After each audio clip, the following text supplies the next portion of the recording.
Turn on that radio and back here. The cops ain't likely to catch up with us, not tonight. So we can all be quiet and peaceable and listen to the music.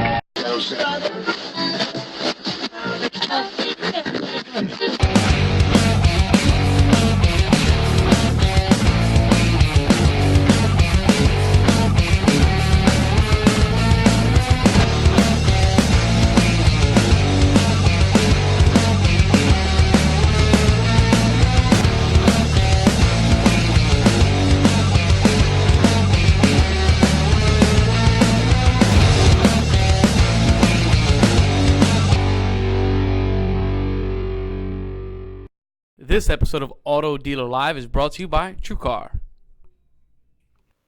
Good afternoon. I am David Villa. I'm David Cribbs. Tommy Elwell. And we are the three amigos. I couldn't think of any. There goes the first 2 minutes. We're not making it very far. Right before it came on air, I said, let's be serious for like 2 minutes. And so that was our take at being serious. Ready? I'm Dave Villa. I'm Dave Cribbs. I'm Pancho Del Puente. And welcome to the evening. We just can't do it. Can't do it. I couldn't even think of anything really to say. Like, well, as soon as you said three amigos, then, Well, what are you going to say? Because when I said there's only a couple of... Hey, why don't you guys weigh in, okay? Because, look, when the women come on and bring the heat, it's going to get serious. So let us go ahead and just be foolish for the first couple of minutes. So why don't you weigh in? When I said we're the three, like, what are the choices? The three, like, Musketeers? Amigos? Musketeers. Like, what's the, when you say we are the three? We are the three What's hosts something that Auto could Dealer be Live. serious? You have the three hosts of, okay, there you go. That would have been The three hosts of Auto Dealer Live. What else? What else comes to your mind when you think of the three? The three blind mice. The Three Stooges. The Three Stooges. Isn't it funny? It's like in threes. There's not a lot of like good crews, in American pop culture. I mean, there's like we just named four. Well, when you think about I guess Amigos, three blind mice. when you think about nothing wrong with them. Steve Martin they're and blind. Chevy Chase and Martin Short, that's classic material. They're classic, but they're goofy. You know what I mean? They're it's like when you say Three Amigos, you wouldn't say, oh, look, the CEO, the CFO, and the vice president, the Three Amigos. You would say, there's like those three professional gentlemen or three professional ladies. How you doing, guys? The trio. Doing good. I tell you one thing, man. I am excited. One thing about I'm excited about 3:30 Eastern Time. You like that? 3:30 Eastern Time is Auto Dealer Live, and we are going to be joined today by an amazing cast. If it were three, that would be an example of a three that you would want to listen to, but it's more than three. And we are by five leading ladies in the automotive space right now, and Tony D. Absolutely, no, he's not going to be on He's today. not going to be here today. Okay. But hey, so let's talk about some things that are going on, man. The automotive, the month of May was an interesting month. But what I've heard about this month and so far in June, it seems like that things have just started to really catch on fire. Dealers are coming out of the box. I mean, just absolutely, at least some that I'm talking to. How are you guys weighing in out there in automotive land? Give us your comments if you're listening on Facebook and you're in the automotive business. What's your June starting out like? What did you see? What changed? What did you do different? I'm seeing that and hearing the month of June is taking off, and we're seeing some differences. Cribbs, what about you? Your ear to the ground. Well, I've taken several calls in the last week that have been sharing with me that things are not only off in May but are still off in June. So you've been okay. So you've heard differently. Yeah, I would concur with the Cribbs on that. Really? Yes.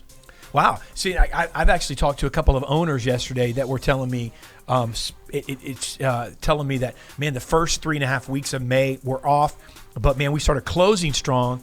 And then the first week of June has been a continuation of that close in May.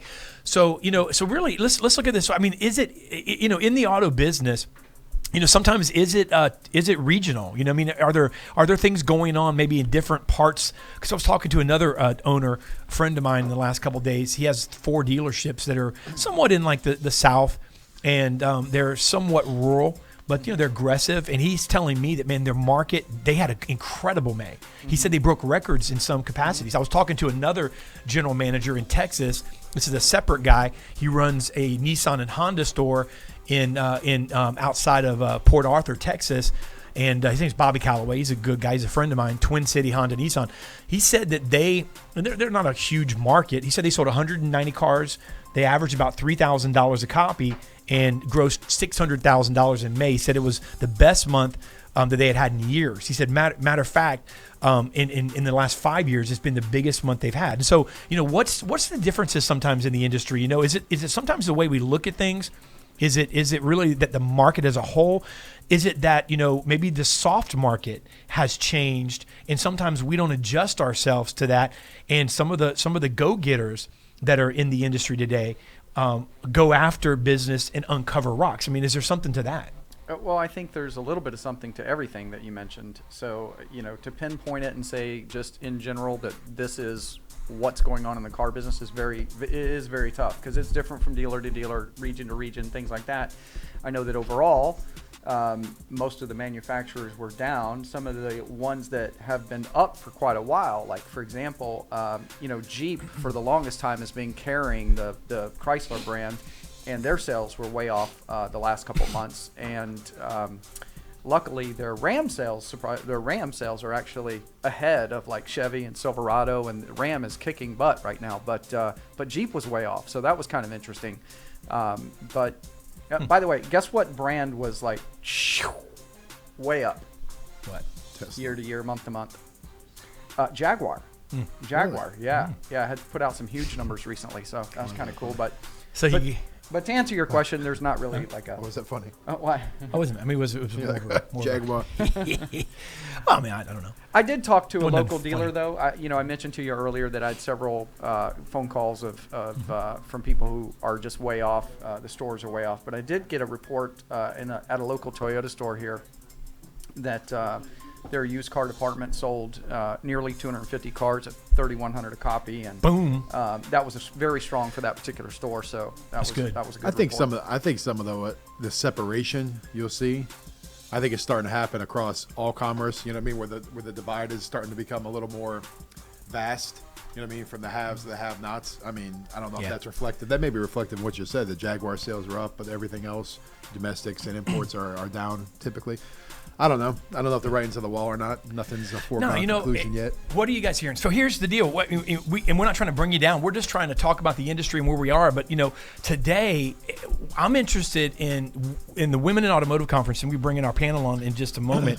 The thing I love about it is we're talking about an industry. And look, here's I guess my question is, there's always innovators.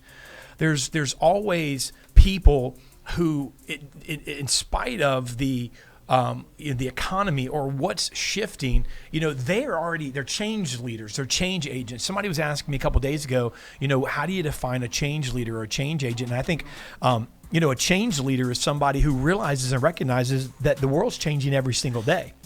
Right. And I mean, it doesn't mean that people change. And that was the answer to the interview question that I received. How do you define, it was based on an article I had written, and even a lesson that I had done on change leader. And my answer to that question was a change leader. And that's who we're going to talk to today. And that's what Women in Automotive Conference is all about. A change leader is somebody who sees it coming and knows it's going to happen. But the thing that doesn't change, and hear me on this, are people. And what I mean by that is people are still people, and they still care, and they still feel, and they still, and they still react. And so I think that, if you don't think that the automotive industry is going to change or is changing or things are beginning to evolve one way or the other, when we get these debates sometimes where we look at different products to try to take us further, faster, maybe we're not ready. And I think that that's just like anything else. That's somebody that's maybe, preaching a narrative, maybe even to offer a product and what have you. But regardless of whether or not you see it moving as fast as others do, it is changing and evolving. Here's the good news. People need to drive. People need cars. And you can innovate. And you can be a change leader, right? And you can learn how to, and I use the analogy in Cribs, and I'll let you guys weigh in on this before we bring our panel on. I use the analogy of I'm not a surfer. Matter of fact, it would terrify me. I mean, like to get on a wave, I'd probably fall off the board or fly in the air, come down and smash me in the head or something. I mean, that's my envision. So I'd stay away from it. But the analogy would be you ride the wave, or the wave takes you out, right? Sure. Something that has a potential to take you out. If it's big enough, it's a tsunami, right? But if it's ridden, you're riding what can cause destruction because it's also momentum, right? Is there something to that? Sure, absolutely, absolutely. And you can have a blast riding it, by the way, which is super cool. And, you know, one of the things, but just before we bring the women in automotive on, one of the things that I wanted to say, because you talked about, you know, the evolution and the change and things like that. And, you know, you look back, even though women in the car business, especially on the front end retail side of the dealership, are still a minority, when we look back 10, 20 years ago, I mean, there were really very few. And imagine if the number hadn't increased, but if it had declined, we would be looking at a totally different look in the car business right now. And it wouldn't be pretty. It would not be pretty. So I think every day that a woman is added to the automobile business is a better day. Absolutely. I believe that. That's a nice thing to say. Amen, brother. Cribs. All right, well, we're going to be back. And we got, hey, don't forget hashtag Auto Dealer Live, guys, 813-574-1820. If you want to call in and let your voice be heard, you want to ask these fine ladies something that's on your mind, maybe. Yeah, absolutely. We get, sometimes we forget about the hashtag on Twitter, you know, because we've been getting so many comments off of Facebook and so forth. But, you know, Tommy's manning the Twitter over here. He's kind of missing it. You know, he misses it. I do. I kind of miss it. And hashtag Auto Dealer Live if you want to weigh in, if you're joining our Twitter chat. If you're on Facebook, your comments, if they're worth bringing up, are going to be popped up in front of us. Any of us can grab them. And then the phone number that's on the screen, 813-574-1820. And we're going to be right back in about 45 seconds with Women in Automotive panel. You don't want to go anywhere because we've got an incredible show coming up in just 45 seconds. We'll be right back. Hi, I'm Chip Perry. The Pledge was and is an action plan designed to address head-on the concerns that many of you told me about right after I took this job. Thus far, our Dealer Pledge has been aimed at fixing the major pain points that you told us about related to our product, our customer service, and our consumer advertising. I'd like to reiterate that our Dealer Pledge is our ongoing commitment to you, our dealer customers, and we will continue to work hard to improve our service to you.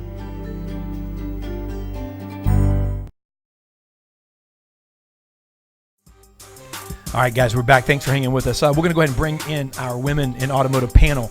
And the president of Now Digital, Christy Roman, is on with us. We have the senior director of dealer strategy at Stream Companies, Ms. Subi Ghosh. We have the director of sales and business development at CDK Global, Kathy Gilbert. Owner at the Elise Kephart Experience, Elise Kephart. And then we have president at Kephart Inc. and Polished Digital, Kate Frost. Ladies, thank you so much for joining us, and we're looking extremely forward to the conference coming up next month. But right now, we're looking forward to talking to you guys about the auto industry. And, you know, I want to, before Cribbs brings in the first question, I want to make note that even looking at, knowing you ladies, you know, knowing how incredible you are, but maybe some of our audience that maybe there's someone listening that's not familiar. I love the diversity in what you're doing. You're all pushing the auto industry forward. You're leading the auto industry. But you know, we have sales represented, we have digital, we have strategy, we have consultants, we have individuals that have been in the auto industry on the blacktop side and then feel so passionate about it that instead of, you know, going with the grain, you fought against the grain to stand in a place that, to arrive at a place where you are now and you're leading. And I love that. So incredibly honored to have you guys with us today. And Dave, I'll throw it over to you, man. You can go ahead and just start it off. Yeah, thank you, Dave. Let's go to Christy. First of all, Christy, congratulations on such a successful conference. You know, I think this is what, the third year, Yeah. Dave? And, you know, I was fortunate enough to be at the first inaugural conference, and I was just blown away. First of all, you know, it was the first year, so I didn't expect that many people there, but when I got there, it was huge. So that must have taken quite a bit of work to make that all happen, but congratulations on that, Christy. And maybe tell us this coming year what we can expect to see. I'm sure it's a challenge to come up with different things at each different year, but maybe give us some ideas of what we can expect at Women in Automotive. Mm-hmm. Well, we're going to have two events this year. We have had a lot of success in the last few years. This year, we'll be having our signature event in July, and then we're going to have an event in Palm Springs in December. So that's the first time we've had that kind of a goal, which is pretty, I don't know, it's pretty ambitious. But I know this July is going to be our best event yet. We have Sharon Lecter who co-wrote Rich Dad, Poor Dad with Richard Kiyosaki. She's going to be one of our keynotes. We have Ralph Giles, who's the head of design for FBA, and we have Sherry Fitzpatrick from Sherry's Berries. If you guys have ever had any of her berries, they're phenomenal. Yes, we have. So, yeah, they're pretty good, and you'll get some if you come to the show too. So. Oh yeah. So she's bringing her. So she's bringing her berries too. What's that? I said so. She is bringing her berries with her. Then so we for sure, correct? She is. All right. All Yes, right. she is. All right. Yep. Everyone gets a berry. I don't know what she makes those in, but I'm gonna tell you something. Those are unbelievably amazing, by the way. So anyway, we know we're not here to talk about berries, but that set me back for a minute because those are amazing. Whatever works. We're good. It's berry spring too. That's cool. We're good. Good. But go ahead, Christy. So, one of the things I'll say, that I've noticed about this conference, and I'm glad Cribbs asked the latter part of it, because I want some of you guys to be able to elaborate on this part. How do you move a narrative forward? I'll be honest with you. When we did just a kind of a preliminary of this show last week, just kind of starting to talk about this subject, we had some comments come in on Facebook. Most of them were private, just to our team, and they made me aware of a few of them. And nobody saying anything negative, but there were some questions, and I want to give you guys a chance to maybe address this as well. These are for some guys that reached out. Matter of fact, I don't even know who they are. They're connected with us, but I don't know them personally, so they're not guys that maybe we know, but some dealers. And one of them particularly asked, they said, how can, they said, I would love to attend to this. He said, I immediately went to some of my people, and he goes, can you maybe bring up next week? He said, and ask them, he said, I'd like to hear, the separation. He goes, I don't look at it as a separation, and I know you ladies well enough to know that you neither do. He said, between men and women, he said, we embrace women in our culture, he said, in our dealership. And so what do you say to the dealers that are listening right now, to clarify really the message that I know you guys stand for and what this is really about? Somebody might say, oh, okay, they're just trying to go a direction of just acknowledging women. Clarify that. I'm not asking the question good, but clarify that if you would, because I think there's a lot of people that need to hear your heart on this, Christy. So who wants to take that? I guess from my vantage point, the reason that from my vantage point, I don't see a culture of dealerships embracing women. And when I say that, having been in this industry for 20 years, I've been to all kinds of dealerships all over the country. And I've heard the same complaints. It's very difficult. It's a man's world. It's tough to balance your life. And so one of the things that we felt was that rather than trying to do something from the top down, we would sort of do a grassroots effort where we could get employees that work at dealerships to come and to be reminded of what a great industry they're in, at the same time that they're being educated, empowered, and inspired to do more than they've ever done before. That's good. And from the standpoint of grassroots, I could see, and I see this because Dave mentioned the first conference, and then last year it grew almost exponentially. It didn't just grow; it grew.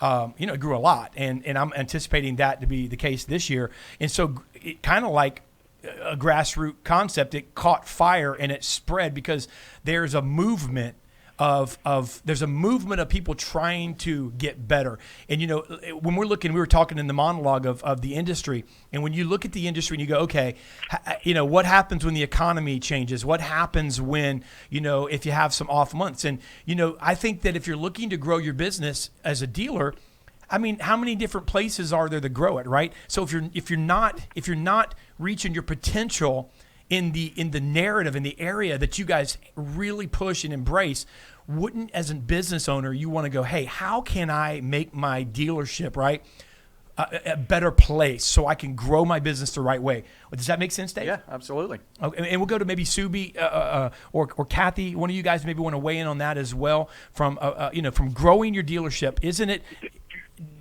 Give me maybe a testimonial of somebody, or maybe an example that comes to your mind, Subi, of somebody that's come and has embraced a culture of change and watched their sales, their dealership go to the next level. Have you heard case after case of that, Subi? I've definitely had a lot of feedback from people that from ownership on down to the individual. The owners say, this exposed individuals to not just the motivation and inspiration type of thing, but also the meat and potatoes of how to stand out as a woman, how to overcome those obstacles and those challenges. But then also we have content for the leadership as well, how to recruit and retain. These concepts aren't just for the women's population. There's also millennials. There's all different cultures that these topics apply to. So I do, on the other side, from what Christy said, I do agree. There's not nearly enough dealers adopting this culture concept. I've been traveling more recently to a lot of dealers, and I'm still hearing that they can't attract and retain women, or they have the notion of what they want to do, but they can't put it into play, and they're struggling with that. But there are a lot more dealers embracing that concept, so I'm optimistic, which is why I think this conference is necessary, and hopefully people will come and take away from it and take these actionable ideas and concepts, but also network with other, not just female leaders, but leaders in general that have adopted these tactics on recruiting, retaining, and having a positive culture. And I do get a lot of feedback from people that have just, this is our third event. We're a really, really young conference, and yet we're already getting feedback saying that this has helped their dealership, and they're sending more people than they did the first time. And just to be clear, though, we're not, we have a heavy focus on the dealership, but it's for women and leaders of all the industry, and that includes so many things. We have representatives from OEMs like Hyundai and BMW. We have higher-ups of Cox Automotive and CDK, Kathy's company. We have all sorts of representations from the entire spectrum of automotive. So there are plenty of different tracks to speak to each role. But if you don't walk away from this conference with actionable items that you can put into play right now, I'd be really surprised. That's just the feedback that I've gotten. Absolutely. And this is Kathy. I'll say this. Hey, Kathy.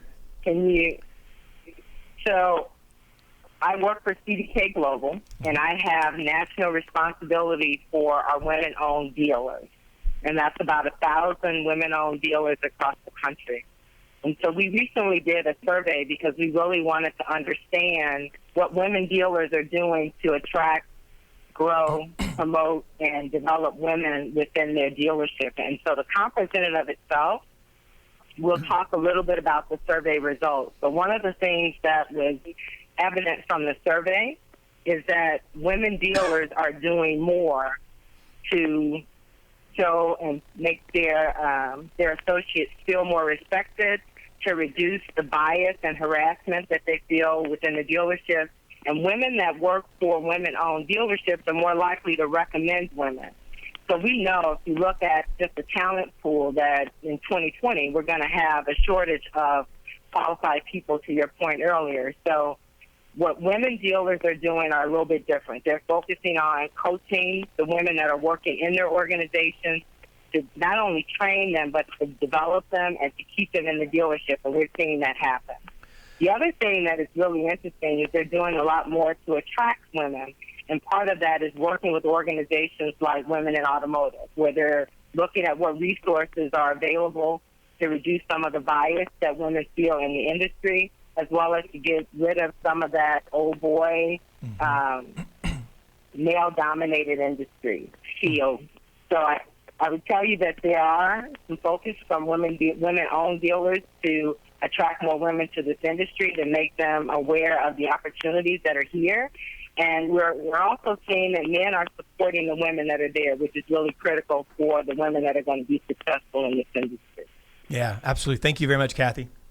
Yeah, let's go to Elise. I want to talk to Elise for just a moment. Elise, you kind of carried the nickname for so many years of the YouTube diva, and that was because you really got out in front of things in the video world when it comes to prospecting and customer follow-up. But now I would say you have evolved way beyond that. It's one of my favorite things about following you, Elise, is that you're always kind of in front of the next thing.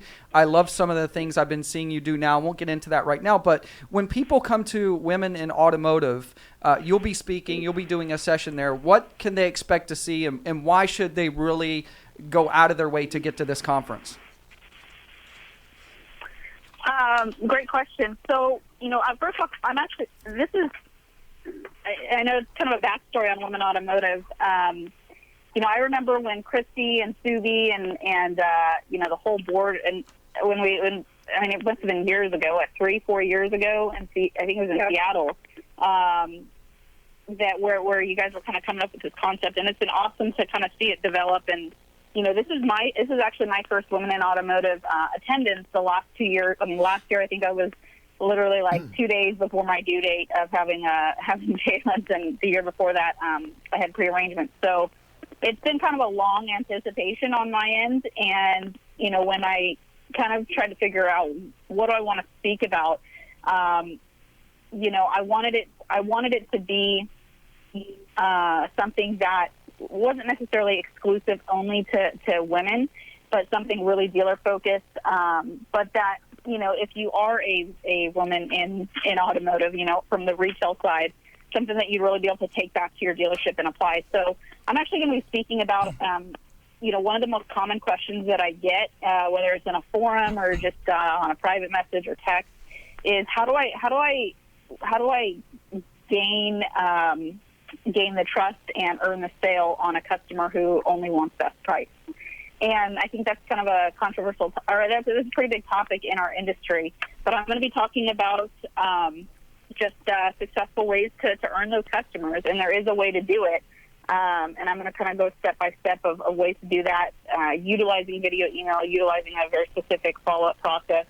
And really what it comes down to is relationship building. If whether you're and as a woman, having that confidence is, I think a lot of times women sometimes can get a little bit more self-conscious, we'll say, like on the camera or what have you, but just having that confidence and putting a process into place to win those types of customers and have them be a customer for life, and kind of overcoming the stereotype of, that best price customer, they only care about price, and It's a grind, and they're, all our terminology that we seem to have for them. So it's going to be a session that I've never done before. I've made it exclusively for this conference, and I'm really excited. From what I've heard and from what I've seen from the outside looking in, the last couple of years, I'm really looking forward to it. It's interesting. I'll go to Kate here next, but it's interesting, ladies. Christy and Subi and Kathy. Of course, I know Christy and Subi very well, but it's interesting that somebody like Elise, who is a leading woman in automotive and has been. It's interesting because this conference obviously didn't define her as being that. She defined herself as being that, and she was that, and she's been that. It was crazy. So this is what's really cool. And Kate, there's a comment by Kevin Fry. He posted on Facebook, and this is a plug for Kate because she's an awesome person. But see, this is what's cool, because whether she's a woman, a man, it doesn't really matter. The fact of the matter is she's kicking tail. Kevin Fry said Kate has taken the Jeff Weiler Automotive family from 0 to over 10,000 Instagram followers in less than a year. And so, see, here's what's cool about that. You're a man out there and you can't wrap your head around, maybe this quite yet, and you're trying. You can wrap your head around success. And Elise Kephart kicked all the guys' butts, girls' butts, and everybody else's butts when she was at the dealership. And Kate, you're doing something. Look, I don't want to follow a dealership's Instagram page for the heck of it. That's not what you think of when you're going to Instagram and say, let me go to the dealerships and follow them. So to do that, that's what you could pick up from this. So that when Subi, I think what you were talking about as far as like leaders and, hey, this is for everybody. Let me ask you this, guys. Do you want to find out how to do that? Kate, I don't know what you could say, Kate, to follow up to that, and don't put you on the spot, but good job. And I don't think that's because you're a woman. I think it's because you're awesome and you're going to be there. So talk a little bit about that and maybe how there's just really a lot of talent that's going to be here. Well, I think that, what's really cool listening to Subi and to Elise is, the three of us have all worked at a dealership before, right? We're not just vendors. We've actually sat in the dealership, worked the bell to bell. I love the idea that, women are all inclusive, but I was at a large dealership, more than 400 people, and not counting the receptionist. And including myself, there were 3 women that represented that 400. So I don't think that we're there yet, but I'm eager and excited that it's growing, and I think that with women in automotive, maybe the name women is throwing people off as a division, but it's really meant to be inclusive and to say that people like Subi, myself, Elise, we all have a place either in the dealership on the blacktop or calling on dealers, and you're right that it's that I don't want to be the best woman in social media. I just want to be the best at social media, and all of us have presented before. I mean, I've had a very busy year already, and over the next few months, I'm going to be traveling as well. I mean, we present at all of these conferences, not just Women in Automotive. So if you're looking for great information, you're just going to get more of those topics and those speakers, and it's not just going to be women that are presenting, with Brent Lees being a keynote. He's awesome as well. So back to your original question about Instagram, I mean, that's one of the things that I'm going to be talking about a lot, and I have talked about for the last year, but there's so many changes between Facebook and Instagram. An article I read a few weeks ago said that Instagram has rolled out 20 new products in less than a year. So I'm going to let everybody know how they can leverage some of those new applications to reach a larger audience, to sell more cars, to sell more service, to really sell themselves. And something that's going to be a little bit unique and hopefully a bit inspiring to people in the audience is the things I'm going to teach are going to be whether you're in automotive or any business that you start, because I really do believe that retail is retail, and when you have a formula that works that you stick to, it's the same thing. It's just the content that changes. So I've had the pleasure of working with a lot of beauty brands over the last few years where they're heavily focused on social media. That's at the crux of all of their marketing. And so we're going to take some of those things that we've done to make them a success, and how do you apply that to a dealership to really leverage your brand, grow your brand awareness, and get those 10,000 followers, because it can be done. That's awesome. Great job, awesome. Kate. Couple comments from social media guys. Bobby Heron said the turnover rate for women in auto, according to NADA, is over 90%. Said these dealers have a huge opportunity for growth, but they struggle with keeping them, and that's an expensive mistake. So she commented that, and then somebody else on social media, Kevin Burns, and we can go back to Christy if you want to maybe address this. Kevin Burns said, are new females getting brought into the auto world getting the support they need from dealers? And if not, is it on the dealer to accommodate, or should salespeople find mentors like Subi or someone else? What do you think about that, Chris? I think it's a business culture issue. So when I look at my career, I'm older than most of these people on the phone, and I grew up in an industry where when my kids were sick, if I didn't go to work, I could get fired. So I'd have to leave my kids sick at a daycare so I could keep my job. And it was really difficult. I mean, it was just really, really challenging. And so as a business owner now myself, I have the privilege of being able to allow my employees to balance their life with their work, because I find that I have one employee I've had for 8 years. You keep your people when you allow them to have a life and to do their job. And what I see in the industry is that as an industry, it makes enough money to have a lot of professional employees, but it doesn't run like a professional company would. It doesn't run the way, a Google does, or even my company now, Digital. It doesn't run like I have a life on the side. It's all about, it's a 30-day month and it starts on the 1st. And so one of the things I'm sure a lot of dealers are experiencing with the millennials is they don't have the drive to work that I had. I always was a driven person. It was just the way I was raised. I don't think our culture is doing that. So part of the reason that we want to help make these changes is because the millennials demand it. But women are great employees. So if we can figure out how to create a culture that allows people to have a life, I think that what you'll see is that the customer satisfaction of being able to purchase vehicles from a dealer will go up. It will go up just as much as the satisfaction of being in a good workplace does. And so that's kind of my feedback from the outside looking in. No, that's a great perspective. And let me ask you this, Kathy. I know that, the second part of that, I think, I mean, personally, as a leader and someone who is going to be speaking there on earning influence, and that's just my passion with anybody, because I've done it wrong for so long in the past. My first 10 years of professional business, I chased people off because I only understood a top-down philosophy. And then so the last 12 years, 13 years, I've been blessed to grow in a successful business with people and collaboration and learning. So you're pushing, Kathy, the Women in Automotive's Women Powered University initiative. So talk to us about the resources that are available, because I think that the second part of the question that somebody asked on social about mentorship, because there are going to be women, and there's women that are listening right now that are working in the industry, but maybe they're one of this part of this 90%. I mean, most of them obviously are. And but this is a good industry if they knew. So maybe from a point of reference, from a perspective of mentorship and leadership and resources available, Kathy, can you help us maybe talk a little bit about some of the things that they can use to overcome the barriers that they face? So if I understood your question, I think there's two things. We've all talked. Go ahead. Uh-oh. Are you there? Okay, so we talked on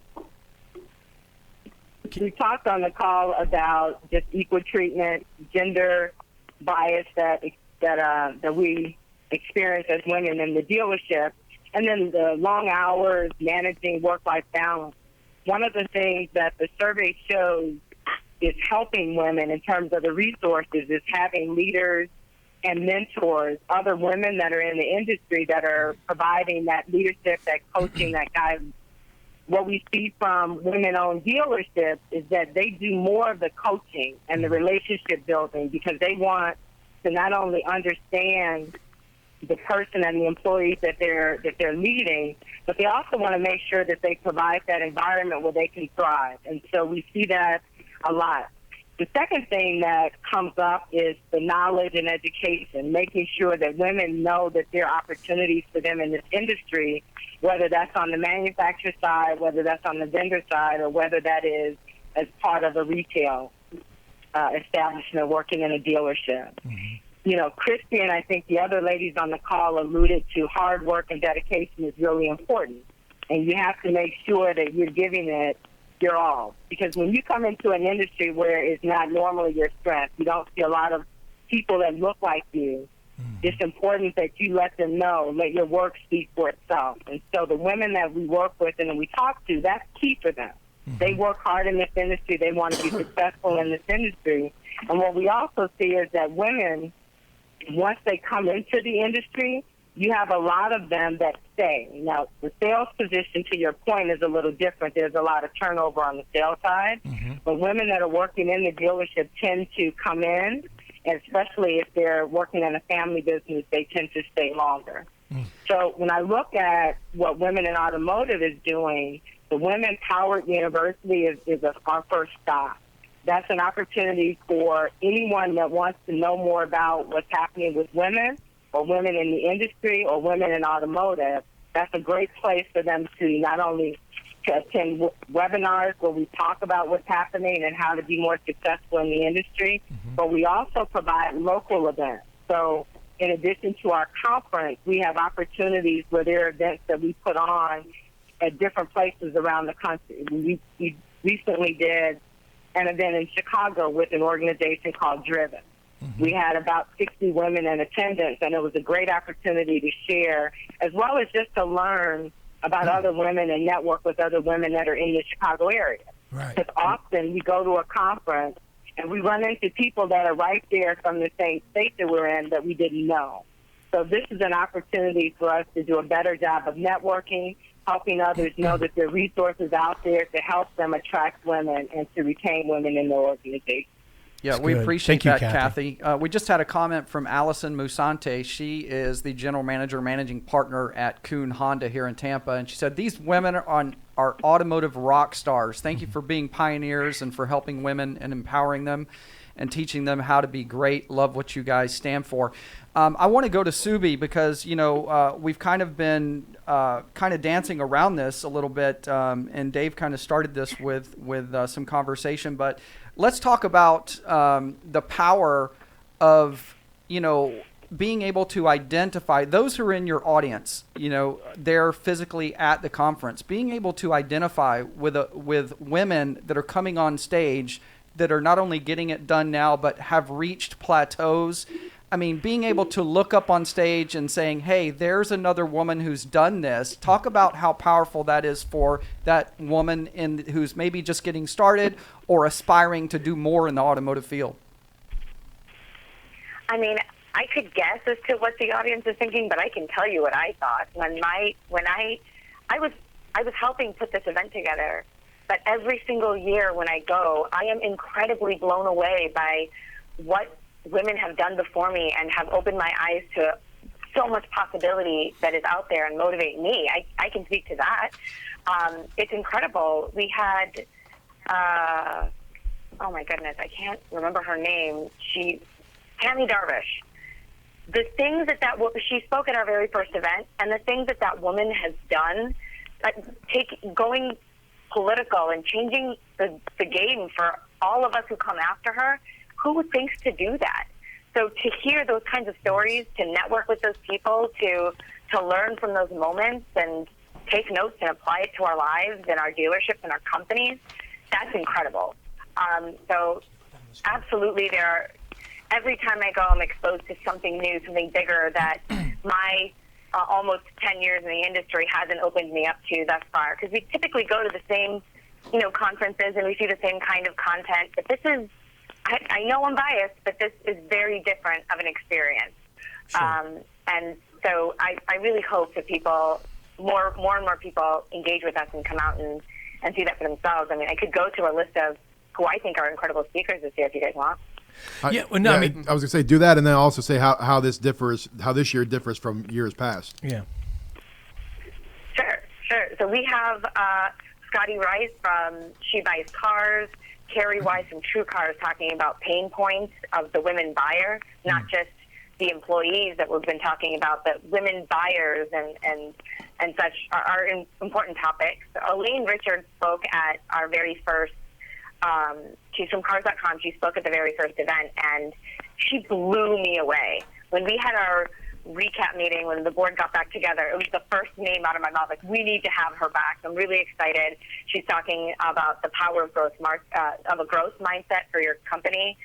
We have Brent Wees is doing a keynote. He's incredible, and his Do One Thing Differently is really catching fire, and I think that's going to be exceptionally inspirational. Candace Crane is going to be talking about the workplace culture shift. Bobby Heron, a favorite of ours, she's talking about attracting, retaining high potential women and millennials. Like I said, these topics are much more broad than sometimes people think when they hear women in automotive. Then Lisa Copeland, again, she's done keynotes the past 2 years. She's incredible. She's coming back to kind of take us one step further every time she comes on stage. Then we have Tony D and Bill Wittenmeyer, and this little-known guy named David Villa, who's also going to be talking about culture. So we have an incredible lineup. If you haven't looked us up yet, go to womeninautomotive.com, and the agenda's live. It's still working, but we have such an incredible lineup. You won't be disappointed. I thank you, Subi. And here's what I'd like to have you guys do is we kind of give the last couple of minutes, 2-3 minutes each for you guys to just there's automotive people listening. I mean, and again, you guys know this. You've been in this industry, and there's people listening, and they're making instant snap judgments one way or the other. Or am I going to go or I'm not going to go? And you guys are going to have a tremendous audience. That's just a given period because, again, it's grown exponentially and it's an incredible atmosphere. And it is different, by the way, than any conference I've gone to, and that's and it's on a good side. But to those that are listening, because I'm a firm believer that your audience is who your audience is, meaning that, if I'm closed-minded and you're not going to open my mind, but those that are on the fence, those that say, you know what, I'm piqued by this. And if Kate, I'm going to start with you. Give a couple of minutes to just give your closing remarks, and in that, just, you're going because you're a believer in it. Just give your best 2 minutes and say, look, if you're looking to grow your business and you're looking for something different, give them the reason why they should attend this, and then we'll go down the line. I'll go Kate Frost, Elise Kephart, and then we'll give Kathy and Christy a chance to do it as well. And then we'll give Subi the closing remarks. But Kate, go ahead and give us your closing couple of minutes and maybe just make an appeal. So, I'm like everybody on this call, I've attended lots and lots of conferences, and this one really stands out to me because of the energy that comes with it, the excitement. There's a lot of camaraderie, and of course, it goes without saying that it's just going to be a ton of great content. And so I think that the defining piece is kind of that it's this nice, smaller size where you really get to know some of the people. You're not afraid to ask those questions in the breakouts, and that you can form these relationships that can be those mentors or that group that you bounce ideas off of.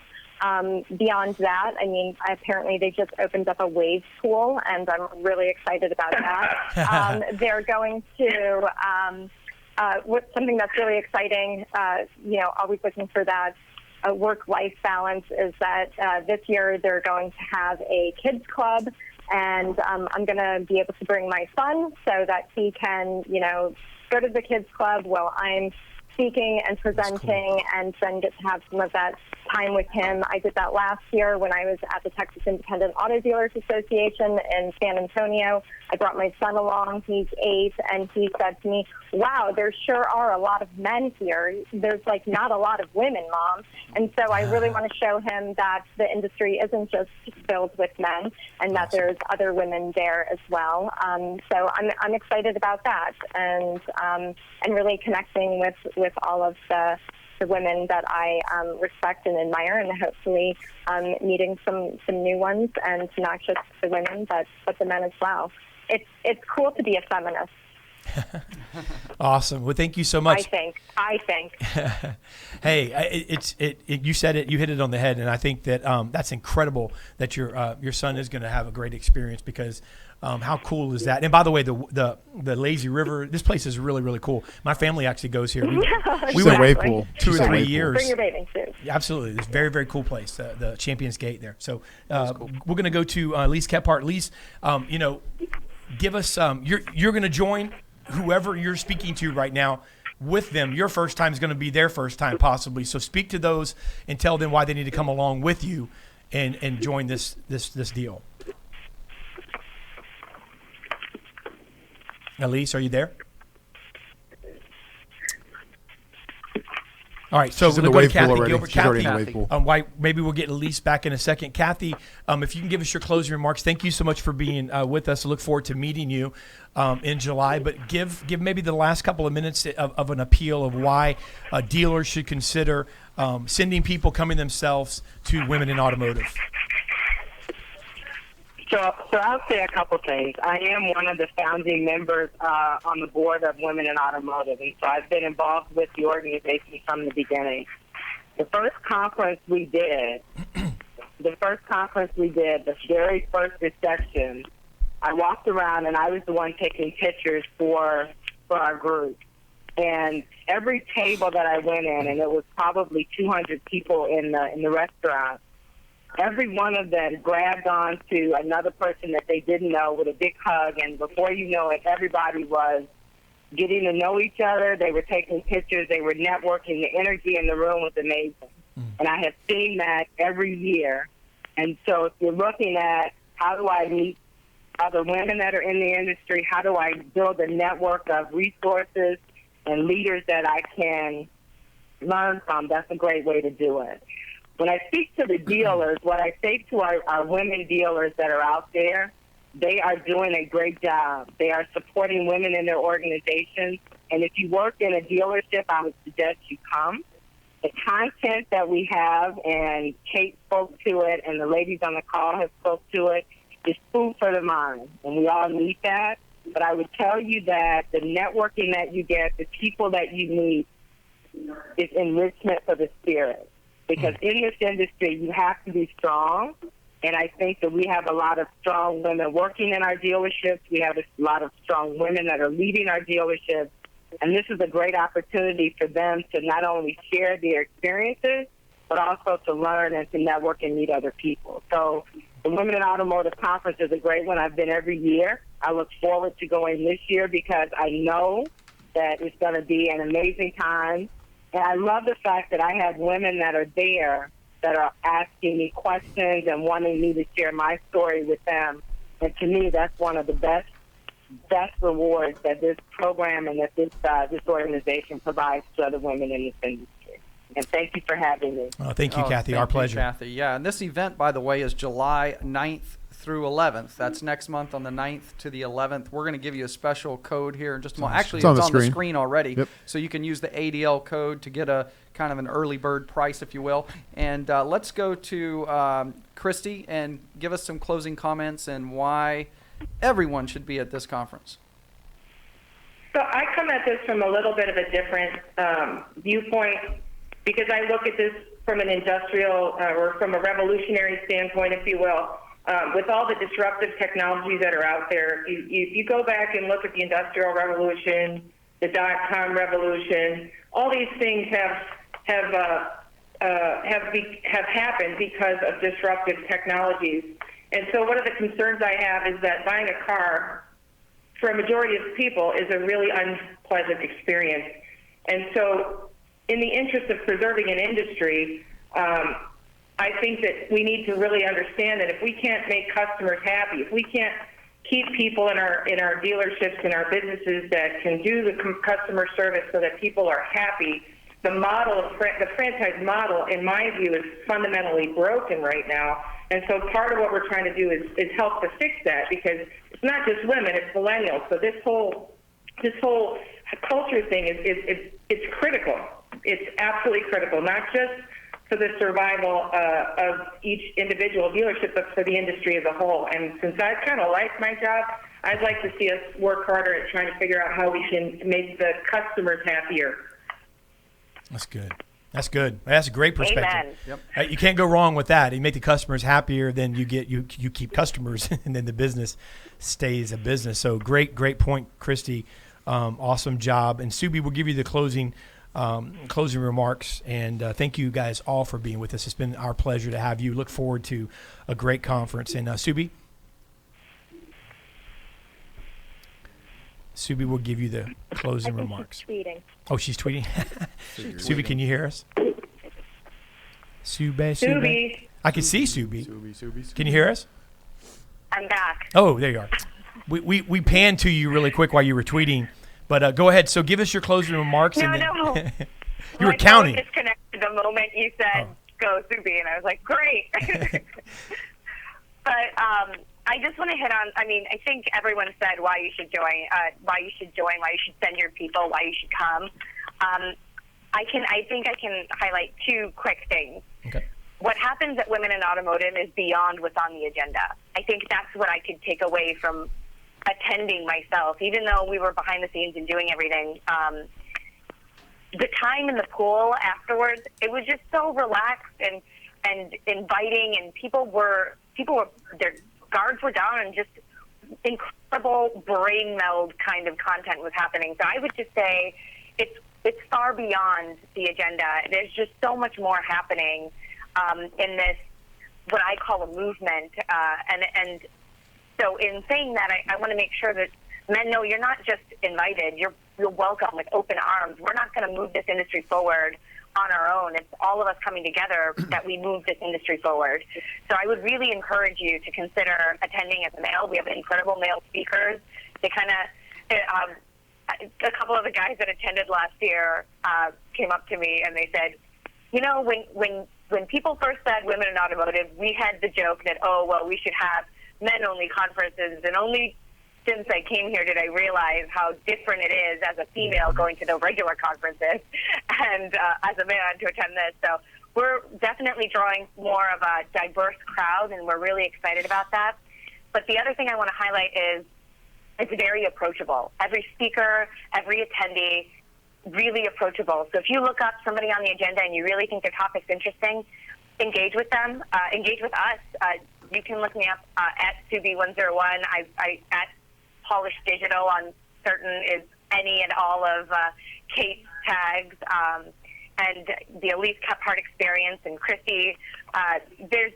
Just reach out to us. We'll engage with you. We'll connect you with people. If you feel like you're coming alone, we'll connect you with people. This is the approachable conference that you're going to walk away with. Not just incredible information, but incredible people that make your life a lot better. And I can say that because I experienced it. There are scholarships out there, so please look. If you feel like your dealer or your company is not going to support you and you want to come out, there are plenty of scholarships available where people are paying. The next up, Brent Weiss is a keynote, and his company is running a contest right now. Look that up. There's Breakthrough Leadership of the Year awards by Cox Automotive. There's a lot of different things that you can win and earn and get your way there. And then the final note that I want to hit is that the place that we're at, the Omni Hotel, has been wonderful and is an incredible place. However, they cannot promise our room block after June 16th, I think is the date. Christy, nod your head if I'm right. And I want to encourage you guys, if you can, to go on and book your hotel by that point, get the registration, everything done, whatever. Make sure you book your rooms to have a good, definite spot. But look us up on womeninautomotive.com. Look us up on all the social mediums. It's not just one event. We have another one in Palm Springs that's a smaller local event. We have a lot of things happening year-round, so follow us and engage with us and approach us. Outstanding. Well, ladies, thank you so much for joining us. And the website that you need to go to make this happen is womeninautomotive.com, womeninautomotive.com. Make sure you get this registered. You heard Subi, June 16th. And this hotel is nice, man. This is a great hotel. So thank you guys so much for joining us. We look forward to seeing you next month. And thank you for having us. No, our pleasure. Thank you. Pleasure. Thank you. Thank you so much. Have a good weekend too. Thank you. Bye. Bye-bye. Thank you. Bye. Hey guys, so we've been there, and the atmosphere is incredible. We're not trying to just push a conference today. That's not what this is about. This is something that every year, Dave, you guys that are watching us and know that we have some things coming up, and I want to, take a minute to talk about that. We do our own stuff. We do a lot here. And I speak and so forth, but we only go to a couple conferences. Yeah, I was going to say, because you're running a full-time business here as well, and you kind of have to narrow it down and pick and choose what really makes sense and what you're really passionately behind. And I know this is the third year in a row, and I don't know if we've talked about, we might have touched on it, but I know you're keynoting the event during lunch. Yeah, it's on the 10th. Okay, on the 10th, and that's coming straight from your new book, right? Yeah, it's coming from Leader Be Lunch. Leader Be Lunch. Awesome. The power of earning influence, and it's that's what I'm be talking about. You have to earn. Influence is earned. It shouldn't be expected, and so I'm be talking about that, and I think that that applies to everyone. But there's just great people here at this conference, and so this is something you definitely want to check out. It's something we mark in our calendar. We put in our calendar every year, like you said, for the last 3 years, and it's something that's just a moving forward. It's just a bookmark. So. So hey, listen, great show, guys. We only have a couple of minutes. One thing, if you're watching this. And Kim, if you guys, Lewis or Ezra, if you guys could put on Facebook the link, I know it's all over our page anyway for the boot camp too. I want you guys to sign up for the live stream of our boot camp as well. It's only $100. If you're watching this show and you didn't see this already, $100. This 25 seats have been gone for the in person. And people paid $1,200 to come to the boot camp in person. For $100, you're going to get all 3 of the live stream boot camp events. The first one is a week from Monday, June 19th. Then the next is August 21st, and then October 16th. So it's spread out. You're going to get all 3 live streamed, and then you're going to get a digital copy of each event after it's done, edited into you, so you can keep it, play it over and over again. But I'm going to promise you that you're not going to want to miss this. It's sales training that is going to be how to. It's not like just passing over or just, little bits and pieces and I'm just going to be motivated. This is how to. All right, you're going to get to spend 6 hours for 3 different Mondays, 18 hours total, and you're going to get it for $100. All right, the link's going to be posted here on Facebook. And join the hundreds. Join those who have. Yeah, Not only that, the 25 awesome. That's going to be in the room, that's going to be incredible. Right? Super cool, man. I feel like I was kind of unleashed in the training in a sense. Like, you know what I mean? Because it's not that, okay, here you got to follow this and, we got to make sure we get What are you this speaking on? What's your message. title? Mine is, for the first session, it's sold or surrender. Sold or surrender. Sold or surrender. There ain't Mine no is in full between. metal jacket. Come on. And then we have Steve Brickhouse, our director of sales here. Tommy's. I will not be speaking. Not You're be welcome. speaking, but Steve is the speaker of the bunch, I guess I should say, out of the 2 of you top guys, and he is going to be speaking on the big green tick. The big green Gotta be tick, baby. Enunciate. Yes. The big green tick. Tick. Why are you wearing a Sounds like a movie. And Antonio is going to be speaking on. He's our corporate sales trainer. Antonio Vincenti. Came from hired him a few years ago from Getting Motivated. He used to book Tom Hopkins and Zig Ziglar and Les Brown. This guy's he's a trainer of trainers. He's going to be speaking on I love listening to Commando, Yes. the Plateau. Commando, not going commando. Oh. I was Commando, confused. the Plateau. You don't want to miss it. Mark Canterbury is also our director of training and development. He's going to be speaking. So I don't have his title. He just gave his title to us this morning. You don't know. All right. Anyway, you don't want to miss it. $100. $100. Don't man. forget, guys, $100 for that, and also $100 off your women in automotive tickets using ADLIVE1. It looks like 1,000 off, but it's actually 100 off. ADL Live, That's 100 right there. off. 100 That's off. the code. That's the code. That's the code, Joe. All right, man. Thank you, gentlemen. All right, thank you. What do you Thank think? you. The Bubble's coming up. Bubble. Trade Up's coming up. We got some upcoming shows. The Bubble. You don't want to miss the Bubble. Scary. Bubble. Sounds scary. Are you to on the me. Bubble? Are you in the Bubble? We'll be chewing gum the whole show. Trade Up's coming up after that. Some great shows. God bless y'all. Love you.